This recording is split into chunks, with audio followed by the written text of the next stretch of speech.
आज हम लोग सोशियोलॉजी स्टार्ट करेंगे। तो सोशियोलॉजी में मैं आप लोग को सबसे पहले इंट्रोडक्शन सोशियोलॉजी का एक ब्रीफ इंट्रोडक्शन और इसके बाद में सोशियोलॉजी के जो मेन प्रोपोनेंट हैं या जो मेन थिंकर हैं आज हम लोग उनको डिस्कस करेंगे। ठीक है, तो पहले हम लोग देखते हैं सोशियोलॉजी। सोशियोलॉजी जो एज अ सब्जेक्ट है ये बहुत पुराना अभी नहीं, ये लगभग इसकी हिस्ट्री एक 200 साल की हिस्ट्री है, 200 साल ही पुराना ये विषय है। तो सोशियोलॉजी का जो उद्भव होता है तो कई घटनाएं हैं, हम लोग उसको डिटेल में करेंगे, लेकिन सोशियोलॉजी एज अ डिसिप्लिन जो एग्जिस्टेंस में आया है वो 1839 में अगस्त कॉम्ते ने इसको सबसे पहले सोशियोलॉजी नाम से बुलाया और sociology as a subject emerge हुआ। बाद में वो धीरे धीरे अलग अलग देशों में अलग अलग सोसाइटीज में सोशियोलॉजी इमर्ज होता चला गया। तो 1839 was the year when Auguste Comte propounded the term sociology. इसके पहले उन्होंने इसको कहा था सोशल फिजिक्स, सोशल फिजिक्स, क्योंकि अगस्त कॉम्ते को हम सब लोग जानते हैं। अगस्त कॉम्ते जो थे वो सोशियोलॉजी को एक साइंस के जैसा पढ़ना चाहते थे। उनका मानना था जैसे फिजिक्स, केमिस्ट्री, बायोलॉजी, मैथमेटिक्स को समझा जा सकता है, ठीक वैसे ही हम सोशियोलॉजी को भी समझ सकते हैं। ऐसे थिंकर जो किसी भी सामाजिक या किसी राजनीतिक विषय को वैज्ञानिक तरीके से समझना चाहते हैं उनको हम पॉजिटिविस्ट कहते हैं। सरल भाषा में पॉजिटिविस्ट ऐसे लोग होते हैं जो विज्ञान के माध्यम से, विज्ञान की विधियों के माध्यम से किसी विषय को समझते हैं। ठीक है, तो सोशियोलॉजी 1839 में प्रोपाउंड किया गया। सोशियोलॉजी के इमर्जेंस के बहुत सारे रीजन रहे, लेकिन इसके पहले हम लोग सोशियोलॉजी में एक जनरल सोशियोलॉजी का मतलब समझते हैं। तो सोशियोलॉजी को हम व्हाट इज सोशियोलॉजी? सोशियोलॉजी क्या है? तो sociology is the systematic study of human relation और systematic study of interaction between humans, और in other language we can say that, हम कह सकते हैं कि सोशियोलॉजी, एक तो हमने कहा सोशियोलॉजी क्या है, तो स्टडी ऑफ ह्यूमन रिलेशंस एक चीज, मानवीय संबंधों का व्यवस्थित अध्ययन ही समाजशास्त्र कहलाता है। दूसरा हम कह सकते हैं कि sociology is the study of society, समाज का वैज्ञानिक अध्ययन या समाज का व्यवस्थित अध्ययन जो कहलाता है वो सोशियोलॉजी कहलाता है। ठीक है, इसके बाद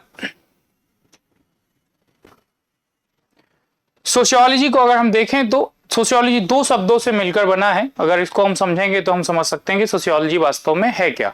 तो सोशियस प्लस लोगोस, इन दो शब्दों से मिलकर सोशियोलॉजी बना। ठीक है, एक जो शब्द है वो लैटिन शब्द है और एक शब्द उसका ग्रीक शब्द है। तो ये है ग्रीक और एक लैटिन शब्द है।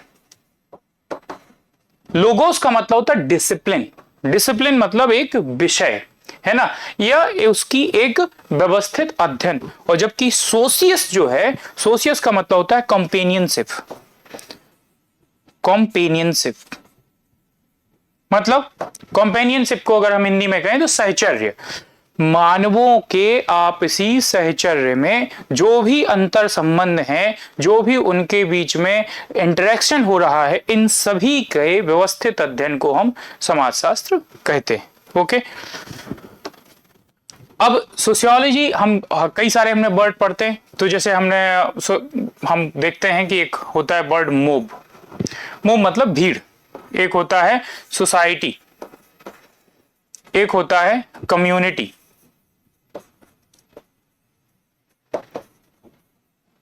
तो ये कैसे भिन्न भिन्न सब्जेक्ट हैं। अगर हम सोशियोलॉजी को समझना है तो इन सब वर्ड्स को समझना आवश्यक है। मोब, क्या हम मोब को समाजशास्त्र के अंतर्गत पढ़ सकते हैं? नहीं। क्यों? क्योंकि मोब एक कलेक्टिविटी ऑफ ह्यूमंस तो है, लोग इकट्ठा तो हैं, लेकिन सोशियोलॉजी की जो लैंग्वेज में सोसाइटी का जो परिभाषा है वो कहती है कि पहले तो लोगों के बीच में क्या होने चाहिए, पहले लोगों के बीच में इंटरेक्शन होना चाहिए। तो इंटरेक्शन किसके बीच में होगा? लोगों के बीच में, तो लोग होने चाहिए और टेरिटरी से वो लोग जुड़े होने चाहिए। जैसे हम राज्य की जब परिभाषा पढ़ते हैं तो राज्य की परिभाषा में हम 4 अंग पढ़ते हैं। राज्य के 4 अंग होते हैं, कौन कौन से? राज्य के पहला सॉवरेनिटी, दूसरा लोग, तीसरा टेरिटरी और चौथा गवर्नमेंट। 4 अंग। वैसे ही जब हम सोशियोलॉजी पढ़ते हैं तो सोशियोलॉजी के सोसाइटी के 3 मुख्य अंग हैं। पहला है कि एक टेरिटरी हो, उससे जुड़े लोग हों और उन लोगों के बीच में अंतर संबंध हों। तो मोब के बीच में अंतर संबंध नहीं होते, इसलिए हम इसको सोशियोलॉजी के अंतर्गत नहीं पढ़ते। फिर उसी का एक लघु रूप है कम्युनिटी, छोटा। कम्युनिटी और सोसाइटी, एक है समुदाय, एक है समाज। हमेशा कम्युनिटी जो है वो एक रिलेटिव टर्म है, एक सापेक्षिक शब्द है। जो कम्युनिटी, जो हम समाज से जब किसी को तुलना करते हैं तो हम एक छोटे समाज की तुलना समाज से करते हैं, एक बड़े समाज से करते हैं। जैसे कम्युनिटी किसे कहेंगे? तो कम्युनिटी में भी ये तीनों लक्षण होते हैं। कम्युनिटी में भी लोगों में इंटरेक्शन होगा, लोग एक जो है ग्रुप में रहेंगे और उनका एक संबंध टेरिटरी से भी होगा। लेकिन कम्युनिटी में एक जो डिफरेंस है वो क्या है? वो कम्युनिटी में डिफरेंस है इमोशन का। हमेशा कम्युनिटी में एक एक्स्ट्रा एट्रीब्यूट होता है, एक एक्स्ट्रा उनका लक्षण होता है, वो है इमोशन। इमोशन एक उनमें भावनात्मक जो लगाव है लोगों के प्रति, एक दूसरे के प्रति। सोसाइटी का एक रिलेशन एक इनफॉर्मल होता है, वहीं कम्युनिटी का एक जो रिलेशन है वो इनफॉर्मल होता है।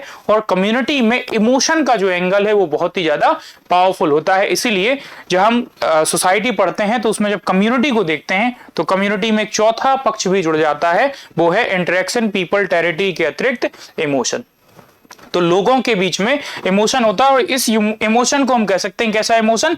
सेंस ऑफ बिलोंगिंगनेस, जुड़े होने का, एक जगह से होने का जो एक दृढ़ बल है, एक जो दृढ़ शक्ति है या एक जो दृढ़ इमोशन है वो काम करता है। और उसको हम कहते हैं कि लोगों में आपस में एक बहुत ज्यादा जो है एक जुड़ाव है, वो अपने आप को एक दूसरे से जुड़ा हुआ फील करते हैं। हम उसे समुदाय कहते हैं। तो हम जैसे समाज में जब बोलते हैं तो हम कहते हैं वो फलां समुदाय से है, वो इस समुदाय से है। समुदाय मतलब एक विशिष्ट, एक दूसरे से सेंस ऑफ बिलोंगिंगनेस का होना। जैसे अगर एक भारत पूरा एक समाज है तो एक जाति उसका एक समुदाय बन जाता है, एक मजहब उसका समुदाय बन जाता है, एक पंथ उसका समुदाय बन जाता है। तो समुदाय मतलब सभी समाज के उसमें लक्षण हैं, किंतु एक और लक्षण है वो है इमोशन, भावना या सेंस ऑफ बिलोंगिंगनेस। ठीक है, इसके बाद हम देखते हैं सेंस ऑफ बिलोंगिंगनेस। अब जैसे आप इसको कंपेयर कर सकते हैं, आप बृहद उसमें रूप में सोच सकते हैं कि जैसे आप अमेरिका जाएं और अमेरिका में आपको कोई भारतीय मिल जाए तो अमेरिकन सोसाइटी और एक बृहद विश्व जो है आपके लिए क्या है? समाज है। और उसमें आपका कोई भारतीय आपको वहां पे मिल जाता है तो वो क्या कहलाएगा? वो आपके समुदाय से। तो उससे क्यों है ऐसा? क्योंकि हमारी भारतीय होने से हमारा एक सेंस ऑफ बिलोंगिंगनेस है। ठीक वैसे ही हम भारत में हैं तो कोई उत्तर प्रदेश से अगर हमें कोई बाहर मिलता है तो एक उससे हमें एक लगाव होता है, हमारे उससे एक इंटरेक्शन अलग होता है। क्यों? क्योंकि हमारा सेंस ऑफ बिलोंगिंगनेस कहाँ है? यूपी। ऐसे ही अगर हम पूरे यूपी की बात करें तो यदि आप प्रयाग से हैं या काशी से हैं तो आप देखेंगे कि आपको अगर उत्तर प्रदेश के कहीं बाहर कोई मिलता है तो आप तुरंत पूछेंगे कि हाँ भाई कहाँ के हैं आप? क्यों? क्योंकि because of sense of belongingness. ठीक है, तो ये सोशियोलॉजी का एक ब्रीफ इंट्रोडक्शन था कि सोशियोलॉजी है क्या। तो सोशियोलॉजी एक systematic study of society, systematic study of human relations, ये सोशियोलॉजी के अंतर्गत आता है। बाद में हम लोग इसको डिटेल में देखेंगे। अब है चूंकि सोसाइटी बनी क्यों है, तो सोसाइटी क्यों बनी होती है?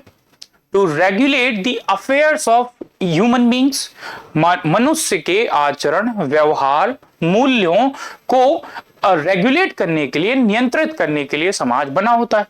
और इसी क्रम में समाज इन सब चीजों में व्यवस्थाओं को स्थापित करने के लिए इंस्टीट्यूशंस बनाता है, जिन्हें हम कहते हैं सामाजिक संस्थाएं। क्यों बनाता है? कि जो समाज अपने लोगों से अपेक्षा करता है उन चीजों को किनके द्वारा लागू करा सके? इंस्टीट्यूशंस के माध्यम से उनको लागू करा सके, इसलिए सामाजिक संस्थाएं बनाई जाती हैं। जैसे सामाजिक संस्थाओं का सबसे पहला उदाहरण है परिवार। अब ये परिवार भी कैसे अस्तित्व में आता है और कैसे सरवाइव करता है? तो उसका दूसरा है मैरिज, विवाह से। ठीक है। बृहद स्तर पर और देखें हम तो स्कूल, यूनिवर्सिटी, है ना, ये क्यों बनाई गई है? ताकि समाज जो चीजें जिन बातों की अपेक्षा या जिन चीजों को देखना चाहता अपने लोगों में, उनको इनके थ्रू उनका सामाजिकीकरण करता है लोगों का। इसके लिए संस्थाएं बनाई गई हैं, परिवार, marriage, school, university, judiciary etcetera. ये सब क्यों है? क्योंकि समाज इंस्टीट्यूशंस क्या करने का काम करते हैं? एक तो ट्रांसफर ऑफ वैल्यूज, मूल्यों का आदान प्रदान करते हैं, मूल्यों को स्थानांतरित करते हैं एक जनरेशन से दूसरी जनरेशन तक। ये सारी संस्थाएं उन मूल्यों को पहुंचाने का काम करते हैं। तो एक तो निरंतरता का काम करते हैं कि जो चीजें चली आई हैं उनको, और जिन बातों को समाज चाहता है कि उसके लोगों में उनको इंप्लीमेंट किया जाए, वो काम करते हैं। दूसरा काम करते हैं कि मान लो अगर कोई ऐसा नहीं कर रहा है, जिन बातों को समाज अपने लोगों में इनकलकेट कराना चाहता है, अगर वो इनकलकेट नहीं हो रहा है, तो उसके लिए यही जो संस्थाएं हैं क्या देती हैं? पनिशमेंट। अब वो पनिशमेंट सामाजिक लेवल पे भी होता है, कानूनी लेवल पे भी होता है, जिसको हम राज्य के स्तर पर कहते हैं, वो वैधानिक होता है, कार्यपालिक होता है, वो अलग बात है।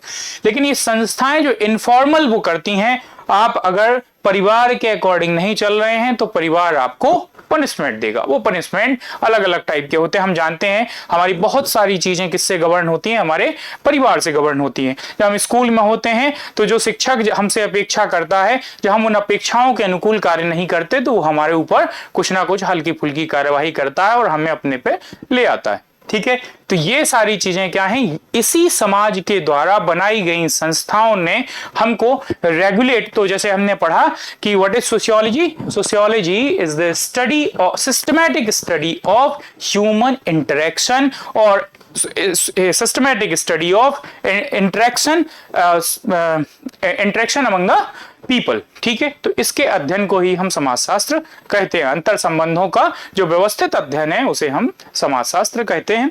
और इसको हम लोग जब पढ़ते हैं तो उसको हम समाज के स्तर पर समाजशास्त्र को समझते हैं। ठीक है, अब हम लोग देखेंगे कि समाजशास्त्र का एज अ सब्जेक्ट उद्भव कैसे हुआ, वो अस्तित्व में कैसे आया, और दूसरा वो उसके उद्भव के कारण क्या थे और आगे उसकी यात्रा कैसी रही, इसको हम देखेंगे।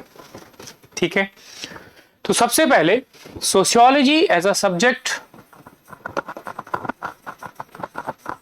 अस्तित्व में आया 1839 ऑनवर्ड्स। कोई ऐसी एक डेट नहीं होती है कि हम कह दें कि इस दिन समाजशास्त्र का उदय हुआ होगा। तो एक हम रफ डेट मान लेते हैं कि अगस्त कॉम्त ने जो है वो एक टर्म कॉइन किया और उसको कहा कि ये एक डिसिप्लिन है, इसके माध्यम से हम समाज का वैज्ञानिक अध्ययन करेंगे। तो 1813 ऑनवर्ड्स हम समाजशास्त्र को देखते हैं। लेकिन कि 1839 अचानक नहीं हुआ होगा। क्या कारण रहे होंगे कि समाजशास्त्र एक विषय बनाना पड़ा, और उस विषय को बनाने की आवश्यकता क्यों पड़ी, इस विषय का हम अध्ययन करेंगे। तो समाजशास्त्र में जो मोटे मोटे 3 कारण हैं जिन कारणों से समाजशास्त्र का उदय हुआ, वो कौन कौन से 3 कारण हैं? सबसे पहला कारण है रेनाइजेंस। समाजशास्त्र के उदय का सबसे पहला कारण जो है वो है रेनाइजेंस। इसको कहते हैं पुनर्जागरण। ठीक है, पुनर्जागरण, रेनाइजेंस। दूसरा कारण जो समाजशास्त्र के उदय का है वो है फ्रेंच रेवोल्यूशन।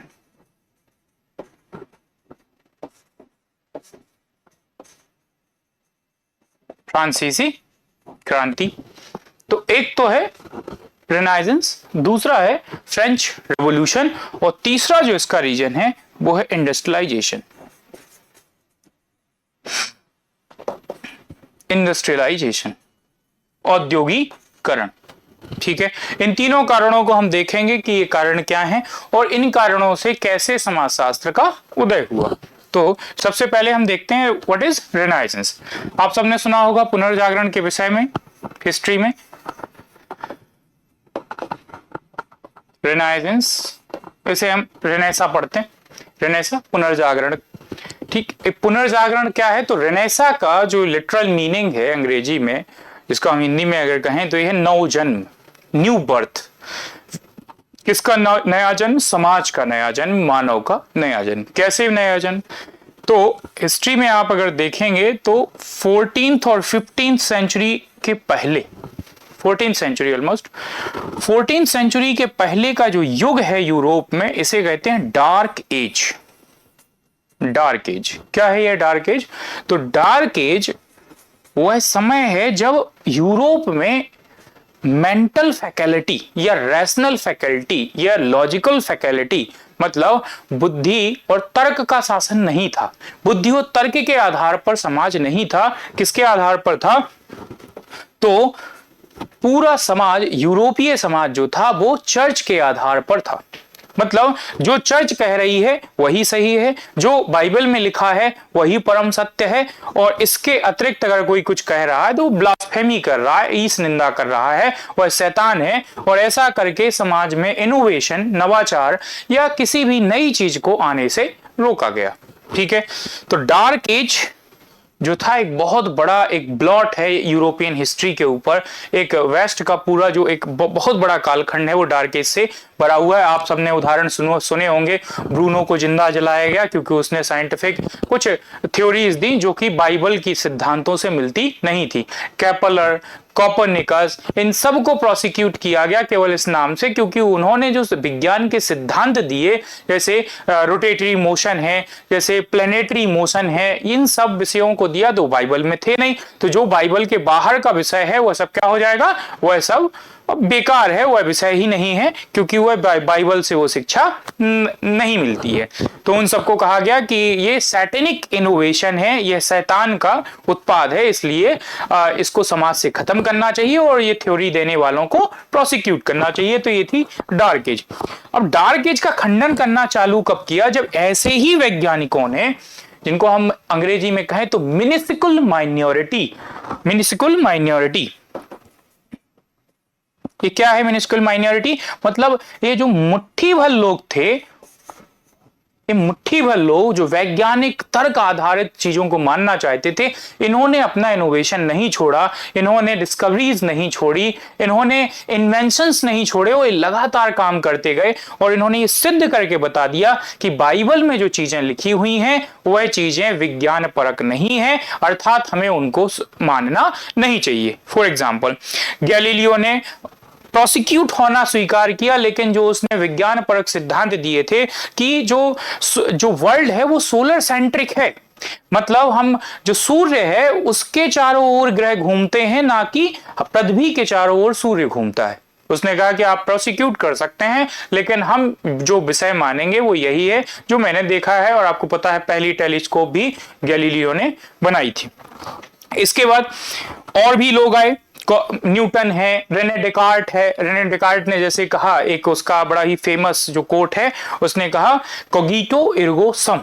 कोगिटो एर्गो सम का मतलब होता है कि आई थिंक देयरफॉर आई एग्जिस्ट, मैं सोचता हूं इसलिए मैं हूं। मतलब वह उस समय के उस पूरे समाज को चुनौती दे रहा था जो एक विमीय दिशा में जा रहे थे, अर्थात वो जो बाइबल की केवल बात को मानते थे कि भाई बाइबल में जो चीज लिखी है केवल वही सत्य है, बाकी कोई चीज सत्य नहीं है। उसने कहा ये वह जमात है या वे लोग हैं जो केवल उतना ही सोचते हैं जो दूसरों ने इनके दिमाग में डाल दिया है, लेकिन ऐसे लोग मनुष्य नहीं हो सकते। उसने कहा कि cogito ergo sum, I think therefore I exist. अगर मैं स्वतः सुई जेनेसिस, अगर मैं स्वयं से सोच रहा हूं तभी मैं अस्तित्व में हूं, अदरवाइज मैं अस्तित्व में नहीं हूं। ऐसे कई और फिलोसोफर्स आए जिन्होंने बाइबल के कुछ मूलभूत सिद्धांतों का खंडन किया, जैसे कि बाइबल में कहा गया है कि अर्थ कैसी है? चपटी है, फ्लैट है। सिद्ध करके बता दिया कि अर्थ कैसी है? जियोइड शेप की है ना। जो हमारी अर्थ का शेप है वो कैसा है? जियोइड है। दूसरा, चर्च ने कहा कि सूर्य चारों ओर घूमता है पृथ्वी के, इस सिद्धांत को भी खंडित कर दिया गया। तो एक नवीन विचार जो विज्ञान परक चिंतन था उसका उदय यूरोप में कहां से हुआ? उसको देने वाला था रिनाइजेंस। कहने का अर्थ है न्यू बर्थ ऑफ ह्यूमैनिटी। तो ये नया जन्म हुआ विज्ञान का, और विज्ञान की तार्किकता ने, मतलब जो रैशनैलिटी है, लॉजिक है, रैशनैलिटी, लॉजिक है ना। इन्होंने किसको पराजित कर दिया, इन्होंने जो रिलीजियस डॉगमा थी, रिलीजियस डॉगमा का मतलब होता है जो ये जो हठ धर्मिता थी मजहब की, इस हठ धर्मिता को खंडित कर दिया।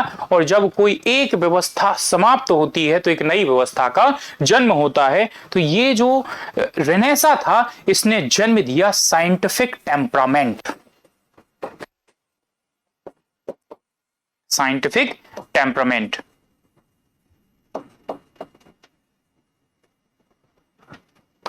साइंटिफिक टेम्परामेंट, साइंटिफिक टेम्परामेंट क्या है, जो विज्ञान सम्मत मस्तिष्क है, मतलब ऐसा दिमाग जो विज्ञान से फिल्टर हुई चीजों को ही स्वीकार करेगा, उन बातों को मानना इन्होंने चालू किया। और ऐसे ही सोसाइटी अब एक्सेप्ट करने लगी कि कोई भी कुछ कह देगा हम मानेंगे नहीं, जब तक कि वह तथ्यों से सिद्ध नहीं हो जाता। केवल कथ्य के आधार पर और मिथ्य के आधार पर, मतलब कथानक के आधार पर और मिथकों के आधार पर हम किसी चीज को नहीं मानेंगे जब तक कि हम किसी बात को तर्क से सिद्ध ना कर दें।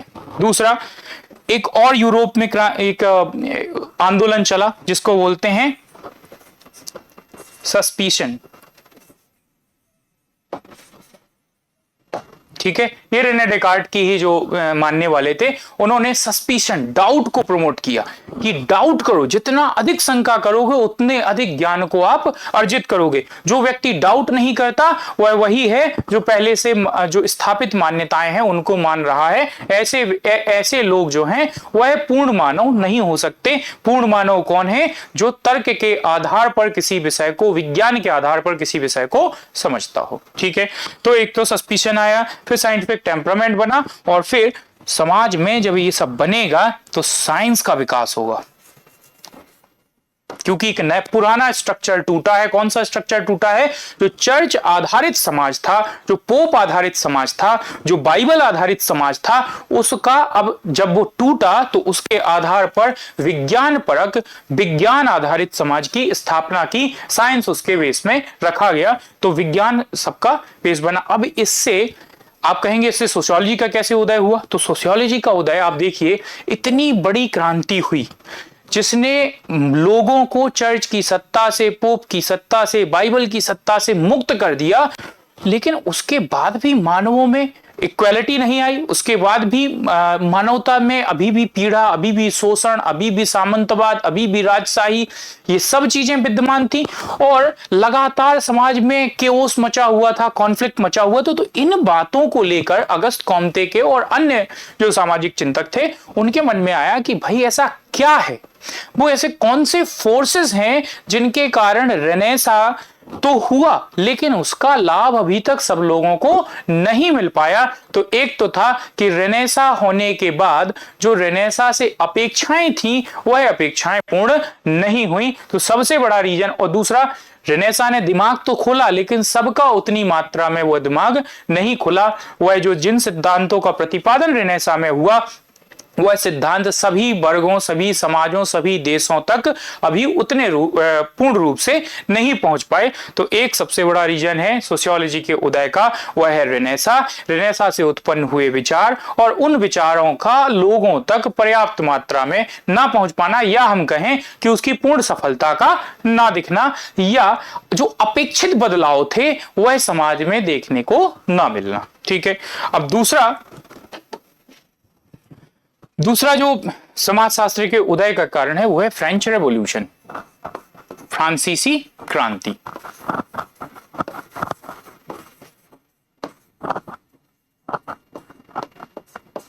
फ्रेंच रेवोल्यूशन, फ्रांसीसी क्रांति। तो आप लोगों में से बहुत सारे लोगों ने इतिहास में इस चीज को पढ़ा होगा, एनसीईआरटी के लेवल पे आपने सबने पढ़ा होगा कि फ्रांस की क्रांति क्या थी। तो सबको पता है फ्रांस की क्रांति के 3-4 कारण थे जिनके कारण ये फ्रांस की क्रांति हुई। वैसे तो कई सारे फोर्सेस से मिलके ये कई 100 सालों से ये चीजें समाज में वहां पर उथल पुथल मची हुई थी, समाज में बदलावों के लिए लगातार जद्दोजहद हो रही थी, उसके बाद ये क्रांति हुई। तो 1789 में फ्रांस की क्रांति हुई। फ्रांस की क्रांति के जो कारण थे वह जो नारा है, बहुत फेमस नारा है, और अपने यहाँ पर बाबा साहब अम्बेडकर जो थे वो इससे बड़े प्रेरित थे फ्रेंच रेवोल्यूशन से। आप अपने कॉन्स्टिट्यूशन में भी देखेंगे, प्रीएम्बल में भी देखेंगे, तो आपको ये जो नारा जो फ्रांस की क्रांति से आया, लिबर्टी, इक्वालिटी एंड फ्रेटर्निटी, ये यहीं के रेवोल्यूशन है। लिबर्टी मतलब स्वतंत्रता, इक्वालिटी समता, और फ्रेटर्निटी बंधुत्व का भाव।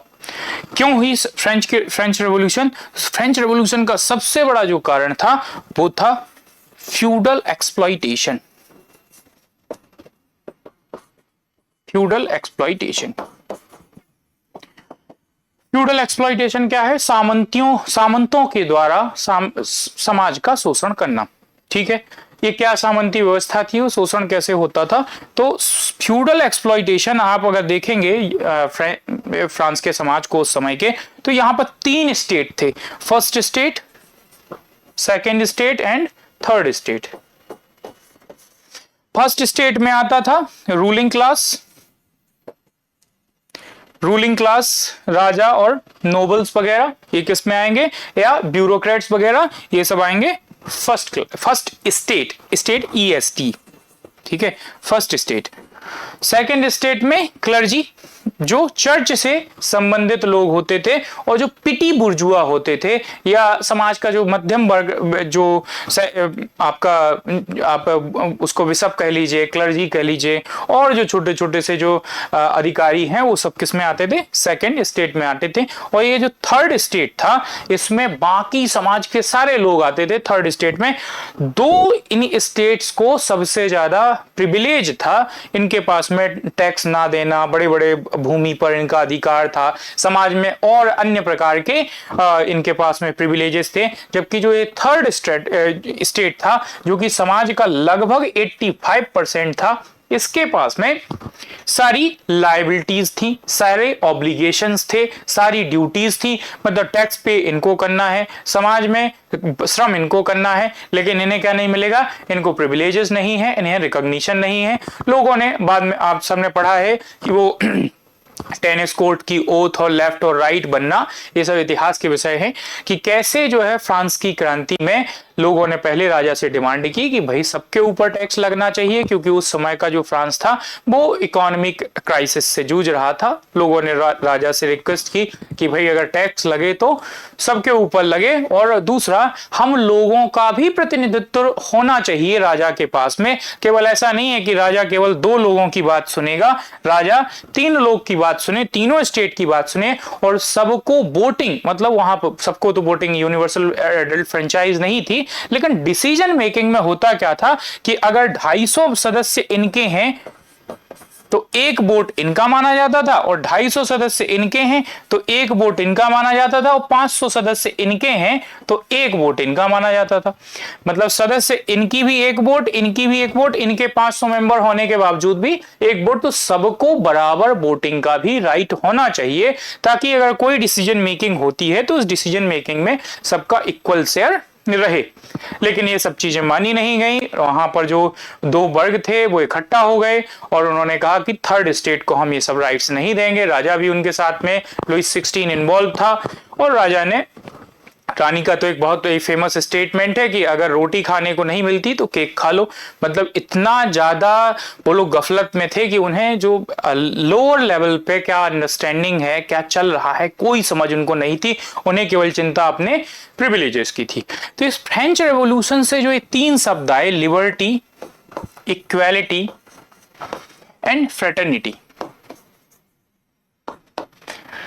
ये तीनों शब्द चाहिए थे कि फ्रांस के रेवोल्यूशन के बाद में जो एक अमूलचूल परिवर्तन आए। रेवोल्यूशन का मतलब ही क्या होता है? रेवोल्यूशन का मतलब होता है सडन चेंजेस इन सोसाइटी और ड्रामेटिक चेंजेस इन सोसाइटी। अचानक से समाज में बुनियादी परिवर्तन हो जाना ही क्या कहलाता है? क्रांति कहलाता है। लेकिन ये इतनी तेजी से 1789 में ये परिवर्तन हुआ, लेकिन हम देखते हैं कि सन 1795 आते आते अपने आप को नेपोलियन ने राजा डिक्लेयर कर दिया। मतलब रेवोल्यूशन हुआ, रेवोल्यूशन में सारे लोग राजा के अगेंस्ट गए। पहला जो है वो यहां पर रिपब्लिक बनाने की बात की गई, लिबर्टी जैसी बात आई कि सबके पास में बराबर बराबर अधिकार होने चाहिए, समता होनी चाहिए, लोगों के बीच में अधिकार रहेंगे, समता रहेगी तो बंधुत्व का भाव भी उनमें होगा। किंतु 6 सालों में ही ऐसा क्या हुआ कि जो वहां पर जैकोबिन क्लब की जो सरकार थी उसको पहली बार टेरर शब्द भी यहीं से आया था, इसको कहते थे रेन ऑफ टेरर, क्योंकि 91 से लेकर के 94 तक वहां का जो लीडर बनाया गया था जैकोबिन क्लब का, उसने इतना ग्लूटिन किया था, एक मशीन होती थी गला काटने की, तो रेवोल्यूशनरीज को ही उसने मानना चालू कर दिया। समाज में जिन मूल्यों के को लेने के लिए क्रांति हुई थी वही मूल्य समाज से नदारद हो गए, समाज में पुनः वही चीजें स्थापित हो गई, पुनः वही फ्यूडल लॉर्ड्स सत्ता में आ गए। तो इन सब चीजों को समझने के लिए अगस्त कॉम्त ने कहा कि इतनी बड़ी क्रांति हुई, लेकिन ऐसे कौन से वो तत्व हैं जिनके कारण इस क्रांति से जो अपेक्षाएं थी वह पूरी नहीं हुई, या हम कहें कि इस क्रांति से जो रिजल्ट आना चाहिए था वह रिजल्ट बहुत ही कम समय का आया, बहुत ही अल्प समय में ही वह रिजल्ट समाप्त हो गया और वहां पुनः राजतंत्र आ गया। और आपको पता है 1795 में वहां नेपोलियन आगे बढ़ा, वो अपने आप को उसने एम्परर घोषित किया और जाके 1815 में वाटरलू में उसकी हार हो गई और नेपोलियन वहां से समाप्त हो गया। तो एक चीज यह है कि रेवोल्यूशन होने के बाद यूरोप में जो चेंजेस होने चाहिए, फ्रांस में जो चेंजेस होने चाहिए, वो चेंजेस नहीं हुए। और तो चेंजेस क्यों नहीं हुए, इसके लिए भी समाज को समझने के लिए sociology as a discipline existence में आया, अस्तित्व में आया। ठीक है, तीसरा रीजन हम देखते हैं इंडस्ट्रियलाइजेशन, औद्योगिकरण। इंडस्ट्रियलाइजेशन क्या है? इंडस्ट्रियलाइजेशन, तो इंडस्ट्रियलाइजेशन अभी हमने रेनेसा हम पढ़ के आए, हमने पढ़ा रेनेसा में कि रेनेसा ने जो रिलीजियस डॉगमा थी, जो धर्म की, पंथ की, मजहब की जो हठधर्मिता थी, उस हठधर्मिता को क्या कर दिया? समाप्त कर दिया और एक विज्ञान सम्मत, विज्ञान पर आधारित एक समाज को स्थापित किया। अब जब साइंस का समाज में प्रभुत्व होगा, साइंस का प्रभुत्व होगा तो कुछ चीजें होंगी, डिस्कवरीज होंगी, इनोवेशंस होंगे और इन्वेंशंस होंगे। ठीक है, ये तीनों चीजें किसको जन्म देंगी? तो जो चीजें परंपरागत तरीके से होती आई हैं, केवल बौद्धिक स्तर पर बदलाव नहीं करेंगी, ये पदार्थिक स्तर पर, मतलब ये केवल व्यक्ति के विचारों को नहीं बदल रही हैं। अगर हठधर्मिता है तो उसका खंडन करके वैज्ञानिकता को ही नहीं स्थापित कर रही हैं। यह चीजें धरातल पर भी और मानव के दैनंदिन जीवन में भी परिवर्तन को जन्म दे रही हैं। और वो परिवर्तन क्या है? जैसे जो मैन मेड प्रोडक्शन होता था या जो सोसाइटी एग्रीकल्चर के ऊपर बेस्ड थी, अब विज्ञान आ जाने की वजह से किसका जन्म हुआ? मशीनों का जन्म हुआ। मशीनों का बम्पर प्रोडक्शन हुआ और ये मशीन्स जब ज्यादा बनेंगी तो क्या होगा? मशीन मेड प्रोडक्शंस होंगे। और मशीन मेड प्रोडक्शन कैसा होता है? सरप्लस, रैपिड एंड फास्ट, बहुत त्वरित, बहुत अधिशेष मात्रा में, बहुत अधिक मात्रा में यह प्रोडक्शन होगा। और ये जब प्रोडक्शन इतने बृहद स्तर पर होगा तो यह समाज में भी, आज तक का जो समाज था उसमें क्या था? हैंड टू माउथ था। और ये अचानक से जो इतना प्रोडक्शन हो रहा है, इसके कारण भी समाज में एक बहुत बड़ा एक परिवर्तन आएगा, आर्थिक स्तर पर भी, सामाजिक स्तर पर भी और कहीं ना कहीं वह दार्शनिक स्तर पर भी हमें देखने को मिलेगा। तो इंडस्ट्रियलाइजेशन से अपेक्षाएं क्या होनी चाहिए कि अगर इंडस्ट्रियलाइजेशन समाज में हुआ है, कि क्या हुआ, कैसे हुआ, ये तो आपको कहानी मालूम है, लेकिन इंडस्ट्रियलाइजेशन का सोशियोलॉजी के एवोल्यूशन से क्या लेना देना है, इसे हम देखेंगे। तो इंडस्ट्रियलाइजेशन हुआ, इंडस्ट्रियलाइजेशन ने क्या किया? मैन मेड प्रोडक्शन को रिप्लेस करके क्या कर दिया? मशीन मेड प्रोडक्शन बनाया।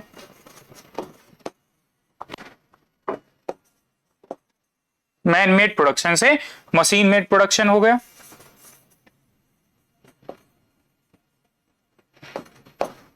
ओके, मैन मेड प्रोडक्शन से मशीन मेड प्रोडक्शन हुआ। अब ये जो मशीन मेड प्रोडक्शन था, इस मशीन मेड प्रोडक्शन ने समाज में कुछ चेंजेस लाए। वो चेंजेस क्या थे? फॉर एग्जांपल, पहले आदमी एग्रीकल्चर के ऊपर निर्भर था और एग्रीकल्चर से जो प्रोडक्शन मिलता था उससे आदमी अपना जीवन सस्टेनेंस चला लेता था, अपना जीवन चला लेता था। लेकिन अब हुआ क्या? मशीन मेड प्रोडक्शन किन्होंने किया? सर्टेन सेक्शन ऑफ सोसाइटी, समाज के केवल एक वर्ग विशेष था जिसके पास लैंड थी, कैपिटल था और स्किल थी, उसके पास ही यह मशीन्स आई, उसकी ओनरशिप आई। बाकी लोग जो एग्रीकल्चर के ऊपर निर्भर थे उनका एग्रीकल्चर भी जो क्या हो गया, उनकी जगह पे उद्योग खुल गए और वो सब लोग गांवों से तेजी से पलायन कहां हुआ, शहरों की तरफ हुआ, क्योंकि अब कृषि का उतना महत्व नहीं रह गया। और अगर कृषि हो भी रही है तो कृषि का जो उद्देश्य है वह मशीनों को कच्चा माल उत्पादन देने की है और उसकी कोई उतना हैसियत बची नहीं हो। जो पुराने सामंत थे वही क्या बन गए, वही कैपिटलिस्ट बन गए, और जो सामंत थे खाली समय था तो वही लोग वैज्ञानिक बने और वैज्ञानिकों ने जो है वो इसको इंडस्ट्रियलाइजेशन को प्रमोट किया। तो इस तरीके से समाज में चेंज आया कि जो लोग पहले एग्रीकल्चर में छोटे किसान थे आज वही शहरों में जाके मजदूर बन गए।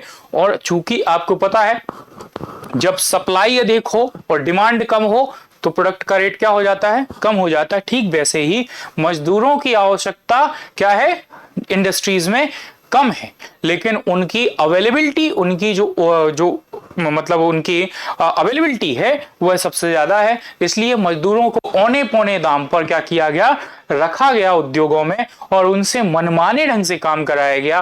तो मनमाने ढंग से काम कराएंगे अप, और इंडस्ट्रियलिस्ट का जो कैपिटलिस्ट होते हैं उनका एक ही उद्देश्य है, केवल investment investment investment, profit profit profit.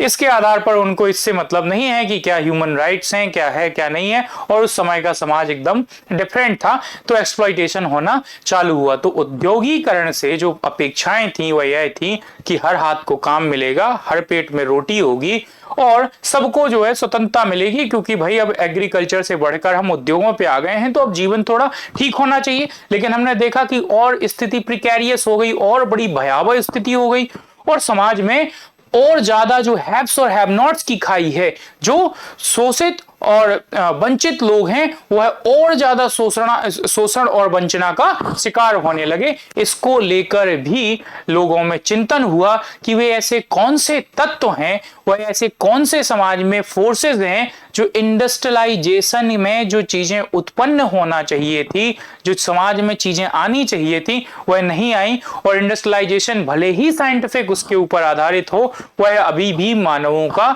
शोषण जो है कर रहा है और बड़ा सिस्टमैटिक शोषण इसमें मजदूरों का हो रहा है।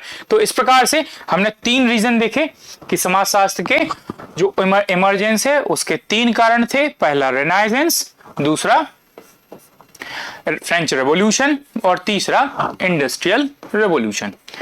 इन्हीं के आधार पर और इन्हीं के कारणों से प्रेरित होकर सोशियोलॉजी अस्तित्व में आया और अगस्त कॉम्त ने 1839 में एज अ डिसिप्लिन इसको लॉन्च किया या एक टर्म कॉइन की कि it is a sociology and systematic study of human relation और इंटरेक्शंस अमंग ह्यूमंस। ठीक है, तो ये था एक ब्रीफ इंट्रोडक्शन ऑफ सोशियोलॉजी। अभी देखेंगे कि इसमें जो मेन प्रोपोनेंट हैं और जो जिनकी थ्योरी सोशियोलॉजी में एक बहुत बड़ा एक स्कोप है सोशियोलॉजी में, कार्ल मार्क्स को हम लोग अभी इसके बाद में डिस्कस करेंगे। ओके, तो हम लोग अब कार्ल मार्क्स को पढ़ेंगे।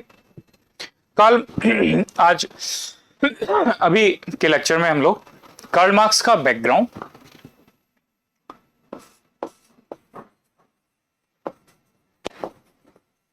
कार्ल मार्क्स की एक ब्रीफ हिस्ट्री, क्योंकि हम लोग सोशियोलॉजी के स्टूडेंट हैं तो सोशियोलॉजी में एक चीज महत्वपूर्ण होती है कि जो भी थिंकर होता है, थिंकर का जो बैकग्राउंड है, जो उसकी अपब्रिंगिंग है, उसको पाला कैसे गया, वो किस समाज में पैदा हुआ, वहां पे क्या परिस्थितियां थी, वह समय कैसा था, उसके चारों तरफ का वातावरण कैसा था, ये बहुत ही महत्वपूर्ण है। क्योंकि ultimately human beings are product of their time.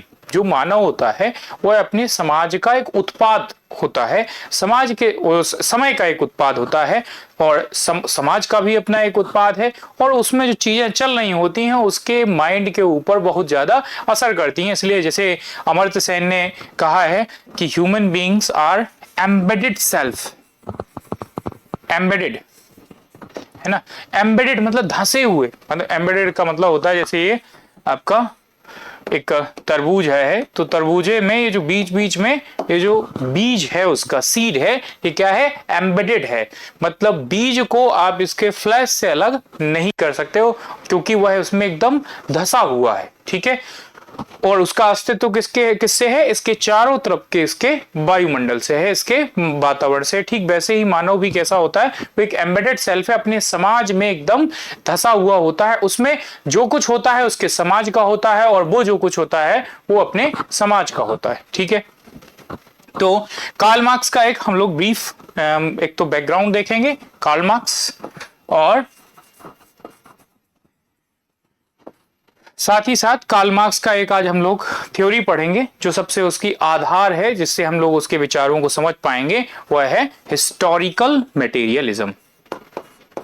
Historical materialism,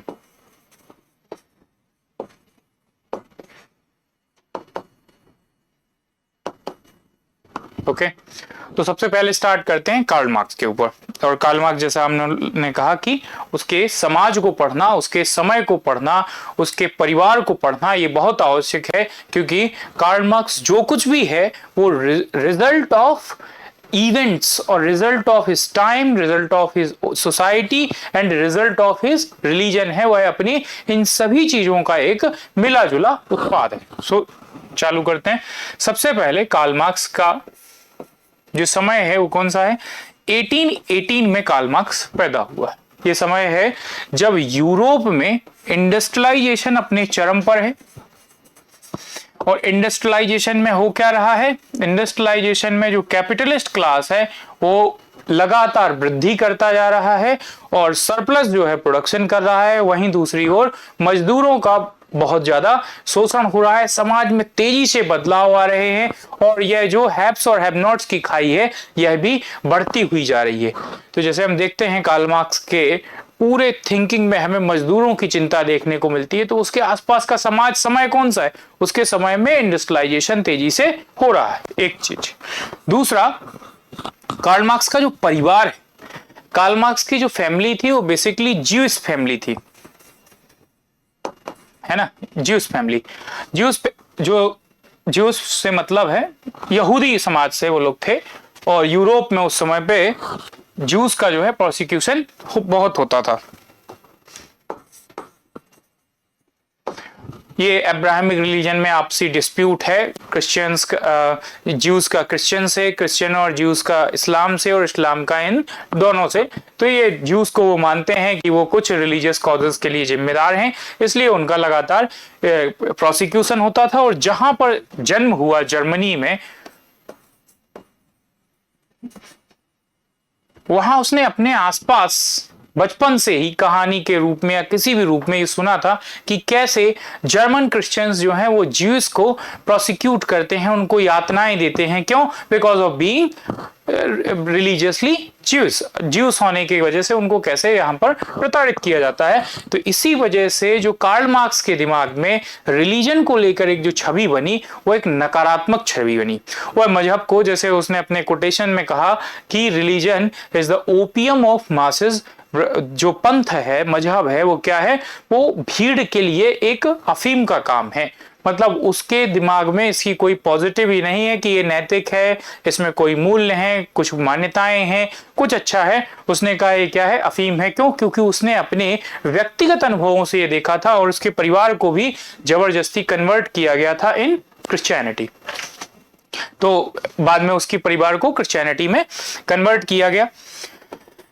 तीसरा जो रीजन है उसके अपने खुद के बनने का, वह थी उसकी पारिवारिक लाइफ। उसने हमेशा से अपने पिता को अपनी मां के साथ में हिंसा करते हुए देखा था। वो बहुत पीटता था, वो एक बहुत ही हार्श स्वभाव का उसका जो पिता था, बहुत ही ज्यादा उसका हार्श स्वभाव था। इन सभी तमाम घटनाओं का कार्ल मार्क्स के ऊपर एक असर पड़ा। उसका जो इंडस्ट्रियलाइजेशन उसने देखा, उसका कैपिटलिस्ट के प्रति एक नकारात्मक भाव बना, धर्म के प्रति उसका नकारात्मक भाव बना। पर जो रूढ़िगत परिवार है या जो ट्रेडिशनल फैमिली थी या उस समय की जो वर्तमान फैमिली थी वहां की, उनके मन में, उसके कार्ल मार्क्स के मन में उनके प्रति भी एक नकारात्मक भाव बना, जिसको अभी हम हिस्टोरिकल मटेरियलिज्म में देखेंगे कि कैसे वह परिवार की नकारात्मक व्याख्या करता है। साथ ही साथ महिलाओं के प्रति उसमें एक सॉफ्ट कॉर्नर का जन्म हुआ, क्योंकि उसने देखा था कैसे इन परंपरागत परिवारों में, उस समय के जर्मनी के समाज में पैट्रीलिनियल, पैट्रियार्की, इन सब चीजों को बहुत ज्यादा तवज्जो था, इन सब चीजों का डोमिनेंस था, पुरुष प्रधान समाज था।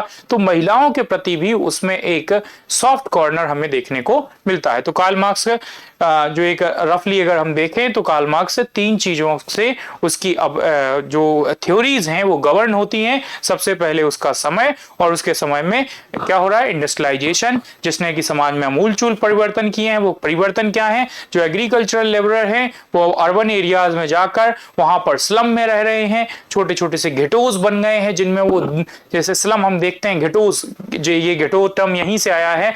घेटोज का मतलब है एक छोटे से क्षेत्र में जहां 10 लोग के रहने की जगह है वहां 1000 लोग रह रहे हैं। तो आप वहां की स्थिति देख रहे होंगे, कितनी प्रिकेरियस कंडीशन होगी, कितनी भयावह कंडीशन होगी कि वहां पर ना तो सैनिटाइजेशन होगा, ना प्रॉपर फूड होगा, ना, और हमेशा चूंकि रिसोर्सेस कम है, लोग ज्यादा हैं, तो scarcity of resources leads to conflict. तो हमेशा जो है वहां पर एक संघर्ष की स्थिति रहेगी, हमेशा एक कंपटीशन की स्थिति रहेगी।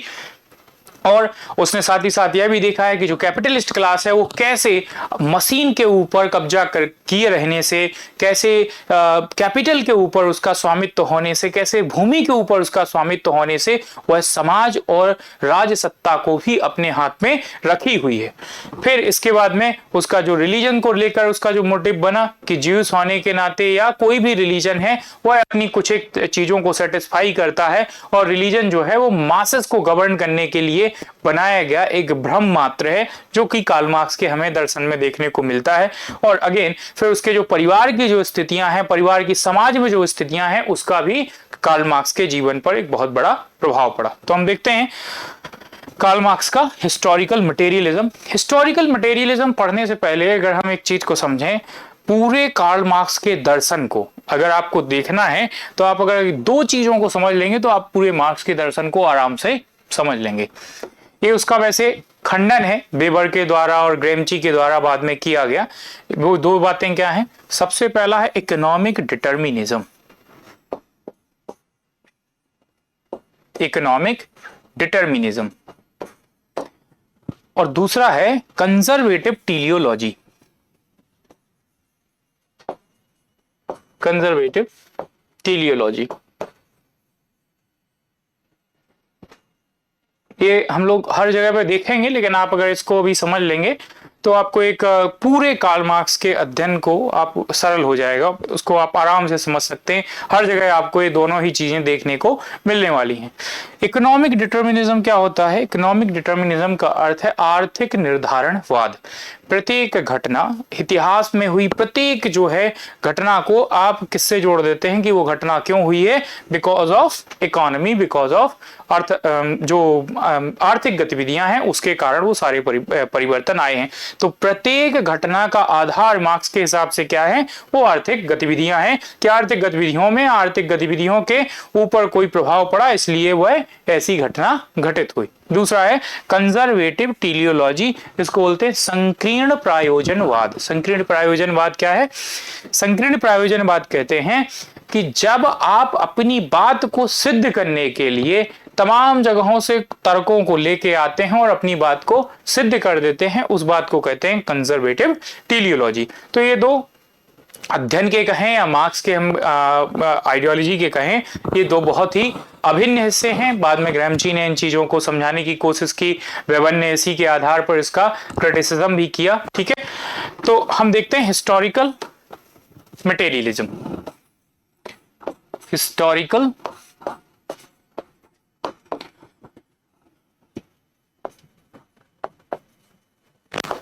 मटेरियलिज्म। अब यहां 2 शब्द हैं, एक है हिस्टोरिकल और एक है मटेरियलिज्म। हिस्टोरिकल का मतलब रिलेटेड है हिस्ट्री से, इतिहास से, और मटेरियलिज्म यहां पर है प्रोडक्शन ऑफ थिंग्स, मतलब वस्तुओं के उत्पादन से या किसी भी चीज के उत्पादन से जिससे मानव जीवन या हम लोग का जीवन चलता है, हम लोग जिससे अपने जीवन को आगे बढ़ाते हैं, चाहे वो खाद्यान्न हो, चाहे वो कपड़े हो, चाहे वो मकान हो, चाहे वो लग्जरी आइटम हो, इन सब के प्रोडक्शन को हम जोड़ते हैं किससे? मटेरियलिज्म से। ठीक है, तो मटेरियलिज्म क्या है? Production of thing, production of things. Okay, historical materialism, history and materialism दो चीजें हैं। कार्ल मार्क्स का मानना है कि इतिहास में जो कुछ भी हुआ है वह वस्तुओं के उत्पादन से संबंधित है। मतलब हर चीज का जो गवर्नेंस है, हर चीज की जो नियंत्रण है, वो किसके पास में है? वो प्रोडक्शन की वजह से हुआ है, वो आर्थिक गतिविधियों के वजह से हुआ है। जैसे अभी हमने पढ़ा इकोनॉमिक डिटर्मिनिज्म, शुरुआत से ही चालू होता है इकोनॉमिक डिटर्मिनिज्म। कार्ल मार्क्स देखता है पूरे इतिहास में जो भी बड़ी बड़ी घटनाएं हुई, जो मानवता का जो पूरा उद्विकास हुआ, उसके पीछे जो सबसे बड़ा फैक्टर है वो क्या है? वो है प्रोडक्शन ऑफ थिंग्स या materialism. Material activities are the root cause of every events in the society. समाज में प्रत्येक बड़े परिवर्तन या किसी भी प्रकार के परिवर्तन के पीछे कौन सा फोर्स है? वो है उत्पादन। जैसे फॉर एग्जाम्पल हम समाज में देखें तो विकास हुआ कैसे होगा? तो पहले तो मानव अस्तित्व में आया होगा, मानव अस्तित्व में आया,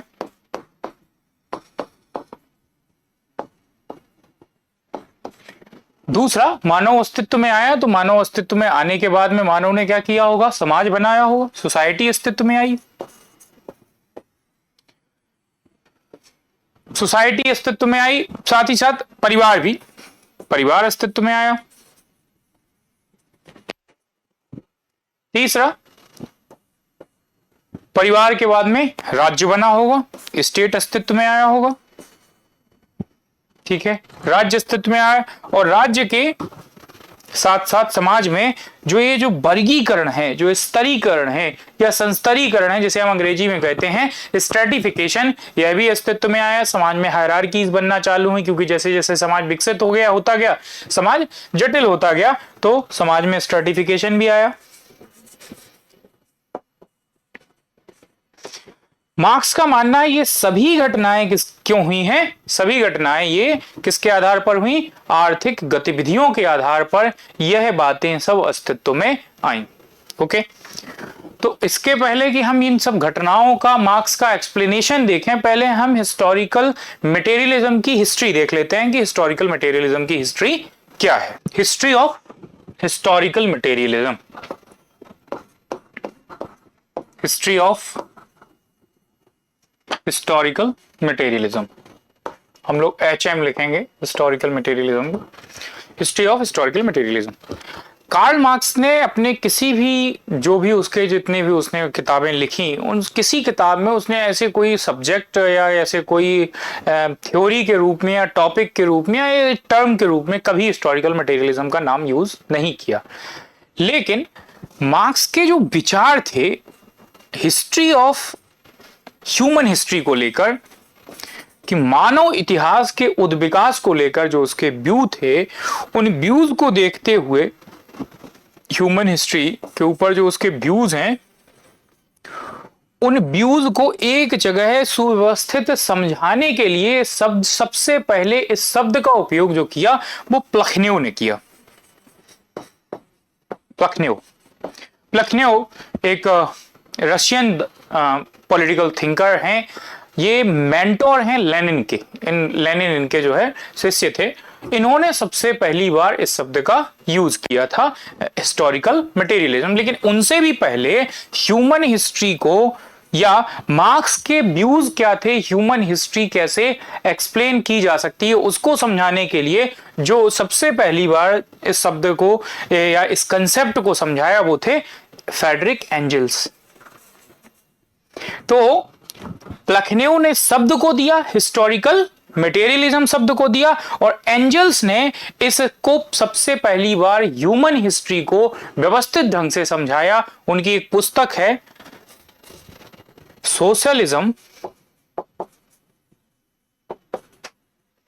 scientific and utopian, scientific and utopian, ये प्लखनेव की पुस्तक है। इस पुस्तक में ह्यूमन हिस्ट्री को उन्होंने समझाने की कोशिश की मार्क्स के दृष्टिकोण से कि ह्यूमन हिस्ट्री का विकास कैसे हुआ होगा। तो ह्यूमन हिस्ट्री को समझाना कैसे चाहते हैं? Every event of human history is associated with the economy और एसोसिएटेड विद द प्रोडक्शन। ठीक है, तो ये इनके समझाने का कि मानव समाज में जो भी घटनाएं हुई हैं वह सभी घटनाएं उत्पादन या अर्थव्यवस्था से संबंधित होने के कारण ही घटित हुई हैं। मतलब नाम से ही समझ में आता है हिस्टोरिकल मटेरियलिज्म, जहां पर हिस्ट्री को मटेरियल रूप में या पदार्थिक जो है तरीके से उसकी व्याख्या की गई कि प्रत्येक घटना अर्थ के कारण हुई, प्रत्येक घटना उत्पादन के कारण हुई। तो ये थे प्लेखनेओ ने इस वर्ड को दिया और इस कंसेप्ट को सिस्टमैटिकली मार्क्स के व्यू से समझाने का काम किया फ्रेडरिक एंजल्स ने। लेकिन मार्क्स ने भी पूरे मानव इतिहास को अलग अलग अपने कार्यों में उसको समझाया है। तो जैसे हम लोग देख रहे थे कि उसने कैसे पूरे ह्यूमन हिस्ट्री को इकोनॉमिक एंगल से समझाने की कोशिश की, जिसे हम हिस्टोरिकल मटेरियलिज्म कहते हैं। तो मार्क्स ने कहा कि जो मानव का अस्तित्व है, जैसे हमने यहां पे देखा ह्यूमन एग्जिस्टेंस मानव अस्तित्व में क्यों आया, तो मार्क्स का मानना है कि जब मानव पैदा हुआ तो वह कुछ उत्पादन करने की कैपेबिलिटीज और एबिलिटीज के साथ में पैदा हुआ। तो उसने जो प्रकृति ने उसको एक हिंड्रेंस दिया, जो उसके सामने बाधाएं खड़ी की, उन बाधाओं से मानव विजय इसलिए पा सका और अपने आप को इसलिए सरवाइव करा सका क्योंकि उसके पास में उत्पादन की एबिलिटी थी, उसके पास उत्पादन की कैपेसिटी थी। इस वजह से मानव अस्तित्व में आया और आगे बढ़ा। तो सबसे पहली बात तो मानव स्वयं अस्तित्व में आया ही क्यों? क्योंकि उसमें उत्पादन की क्षमता थी। अतः हम कह सकते हैं कि कार्ल मार्क्स ने मानव के उत्पत्ति के साथ ही उत्पादन का कंसेप्ट जोड़ दिया, मटेरियलिज्म को जोड़ दिया कि मानव भी अपने आप को सरवाइव इसलिए करा पाया क्योंकि वह क्या है, उत्पादन करने में सक्षम है। ऐसे ही इससे मिलती जुलती आपने एक थ्योरी को देखा होगा, जो डार्विन का नेचुरल सिलेक्शन है। चार्ल्स डार्विन अपने नेचुरल सिलेक्शन में क्या कहता है कि जो भी व्यक्ति नेचर स्वयं जो रेसेस होती हैं या जो जीव होते हैं उनको सिलेक्ट करता है, अर्थात मतलब जो नेचर के अकॉर्डिंग चल पाता है वह सरवाइव कर जाता है और जो नेचर के साथ में कोप अप नहीं कर पाता, नेचर के साथ चल नहीं पाता, वह एलिमिनेट हो जाता है। For example dinosaur. ठीक इसी थ्योरी को सोशियोलॉजी में इंट्रोड्यूस या समाज में जो इंट्रोड्यूस किया वो किया हर्बर्ट स्पेंसर ने, और उसने इसी नेचुरल सिलेक्शन को कहा survival of the fittest. Survival of the fittest मतलब जो फिट होगा वही सर्वाइव करेगा। और उसी से मिलता जुलता क्या है, कार्ल मार्क्स का सिद्धांत है ह्यूमन एग्जिस्टेंस का, जिसमें वो कहता है कि मानव जब पैदा हुआ तो अपने साथ कुछ एबिलिटीज को लेकर पैदा हुआ और चूंकि उसमें क्षमता थी उत्पादन की, वह अपने आप को भोजन इकट्ठा कर सकता था, भोजन के लिए कुछ कार्य कर सकता था, इसलिए मानव सर्वाइव कर पाया। फिर आता है मानव ने, जब मानव की उत्पत्ति हुई, मानव में एबिलिटी थी कि वह उत्पादन कर सकता था, तो मानव ने देखा कि सेपरेशन में अलग होकर वह उतना उत्पादन नहीं कर सकता जितना कि वह ग्रुप में उत्पादन कर सकता है। तो इसीलिए समाज क्यों आया कि कलेक्टिव प्रोडक्शन हो सकता है और कलेक्टिव प्रोडक्शन ज्यादा हो सकता है as compare to isolate production. अलग रहकर कम उत्पादन कर सकता है एक मानव, लेकिन वह अगर सबको साथ में लेके रहे और ग्रुप बनाकर रहे तो वह ज्यादा उत्पादन कर सकता है। इसलिए सोसाइटी अस्तित्व में आई। समाज का भी उद्भव कैसे हुआ? फॉर मोर प्रोडक्शन और for better production. Okay, then है फैमिली। मार्क्स का फैमिली को लेकर बड़ा ही कॉन्ट्राडिक्टरी जो रिमार्क है या कॉन्ट्राडिक्टरी उसका ओपिनियन है। मार्क्स कहता है कि जो प्रिमिटिव कम्युनिज्म था, उसको जब शुरुआत का मानव समाज बना तो उसको वो कहता है प्रिमिटिव कम्युनिज्म।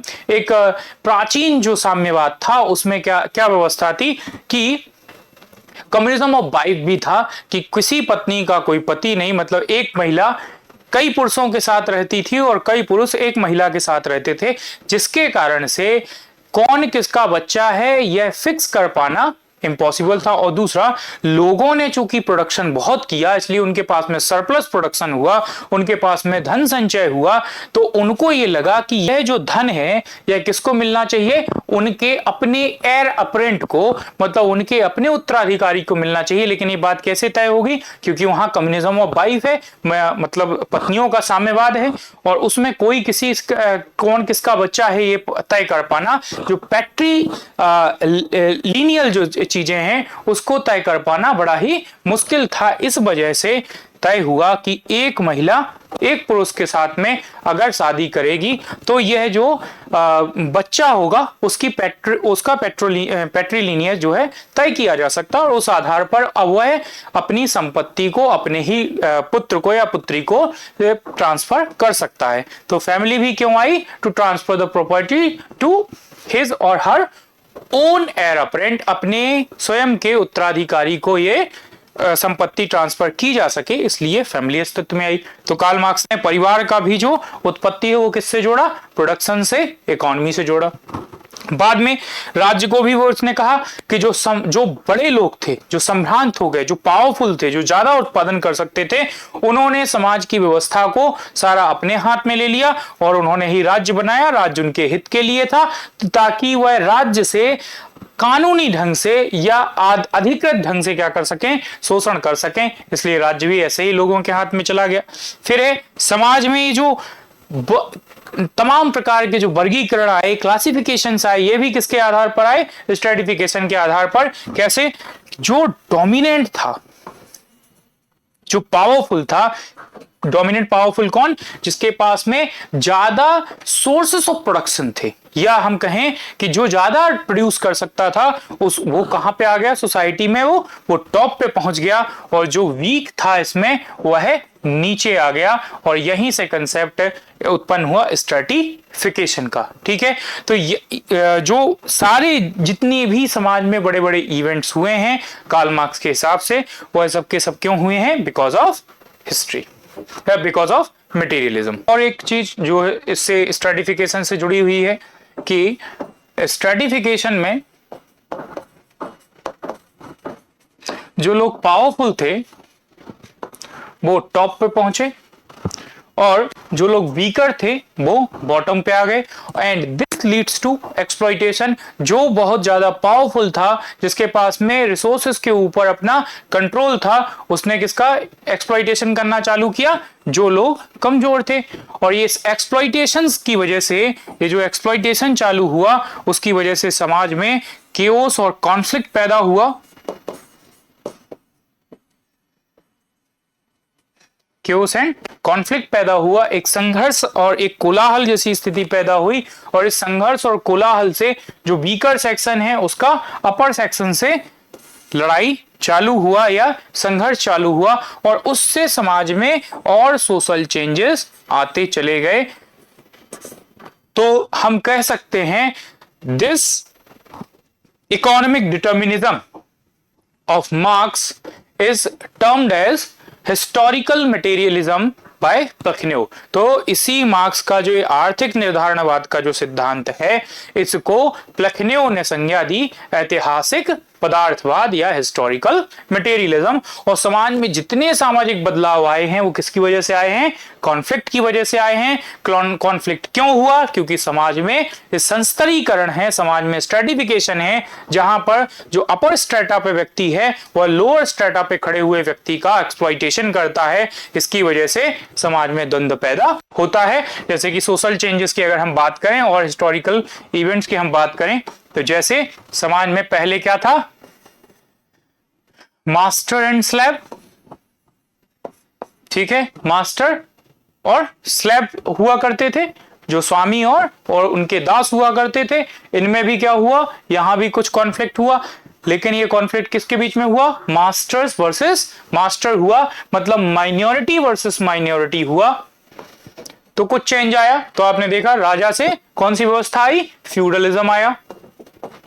फ्यूडलिज्म क्यों आया? क्योंकि इसमें द्वंद्व किसके बीच में हुआ?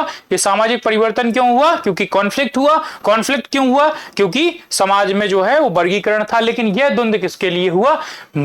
विद इन मास्टर्स हुआ, मतलब राजाओं में लड़ाई हुई, कुछ राजा जो वीक पड़ गए तो वो अलग अलग उनके ऊपर दूसरों का स्वामित्व हो गया, यह पूरी व्यवस्था ही जो है वो बदल दी गई और वहां पर फिर फ्यूडल शासन आ गया, सामंतों का शासन आ गया। सामंत क्या थे? कई सारे, राजा की अथॉरिटी केवल नाम मात्र की थी और सारी सत्ता किसके हाथ में थी? छोटे छोटे कुनबों में जो छत्रप हुआ करते थे फ्यूडल्स की होती थी। और ये दूसरा एक वो आया, संबंध आया जिसे हम फ्यूडल एंड पीजेंट रिलेशन कहते हैं, जहां पर ये स्लैब तो नहीं है, पीजेंट जो एक कृषक हैं, काश्तकार हैं, ये स्लैब तो नहीं है लेकिन ये सेमी स्लैब जैसी कंडीशन है। इनका जो उत्पादन होता है उसे अप्रोप्रिएट कौन कर लेता है? फ्यूडल लॉर्ड्स कर लेते हैं, मतलब हड़प लेते हैं, केवल इनके पास में हैंड टू माउथ हो जाता है। फिर विद इन फ्यूडल लॉर्ड्स लड़ाई हुई और उन फ्यूडल लॉर्ड्स में से जो भी पावरफुल बन के निकला तो पुनः जो है क्या आ गया? मोनार्की आनी चाहिए थी, लेकिन रेनेसां हुआ तो कैपिटलिस्ट फोर्सेस आ गए। मतलब ये जो राजाओं में लड़ाई हुई उसके वजह से सामंतवाद आया, सामंतों के बीच में जो संघर्ष हुआ और इस संघर्ष में साथ ही साथ विज्ञान ने एक बहुत बड़ा रोल प्ले किया। रेनेसांस हुआ और रेनेसां ने लोगों को वैज्ञानिक आधार पर समाज रखने की प्रेरणा दी और मशीनीकरण समाज में हुआ। तो अब एक और क्लास समाज में उत्पन्न हुई, वो थी कैपिटलिस्ट। और ये लड़ाई कैपिटलिस्ट, अब जो तीसरी फेज है हिस्ट्री की वो कैपिटलिस्ट वर्सेस प्रोलिटारिएट, मतलब पूंजीवाद बनाम मजदूर, ये चालू हो गया। और जिसमें कैपिटलिस्ट क्या है? बहुत ही कम माइनॉरिटी में है और जो प्रोलिटारिएट है वो 90 में है। पहले क्या होता था? लड़ाई जो एंटागोनिस्टिक क्लास है उसके साथ में जो जो मेजॉरिटी में एंटागोनिस्टिक क्लास है, मतलब जो बाहुल्य में जिनका बाहुल्य है, जनसंख्या में जो अधिक हैं, उनके साथ लड़ाई नहीं होती थी, इनकी अपने आप में लड़ाई होती थी। और इस लड़ाई के कारण छोटे मोटे सामाजिक परिवर्तन होते थे जो हमेशा जो शोषक समाज है उसी के पक्ष में होते थे। लेकिन कार्ल मार्क्स कहता है कि अब जो हुआ है, मतलब उसके समय पर जो कैपिटलिज्म आया है, इसकी लड़ाई विद इन कैपिटलिज्म नहीं होगी, इसकी लड़ाई किससे होगी? प्रोलिटारिएट से होगी। और प्रोलिटारिएट जिस दिन अपने आप के लिए वर्ग बन जाएंगे, मतलब society will change into society in itself will become society for itself, अपने आप में समाज अपने लिए समाज बन जाएगा, उसी दिन ये कैपिटलिज्म समाप्त हो जाएगा और मजदूरों का साथ तानाशाही स्थापित हो जाएगी। तो ये हम लोगों ने अभी ब्रीफ में कार्ल मार्क्स का एक बैकग्राउंड, कार्ल मार्क्स का एक लाइफ स्केच देखा और दूसरा हम लोगों ने इसमें हिस्टोरिकल मटेरियलिज्म को देखा। इसके बाद में हम लोग पढ़ेंगे जो उसका डायलेक्टिक मटेरियलिज्म है, एलिनेशन है, रेवोल्यूशन है, क्लास कॉन्फ्लिक्ट है, स्ट्रैटिफिकेशन है, ये थ्योरीज हम लोग इसकी बाद में पढ़ेंगे। बहुत बहुत धन्यवाद।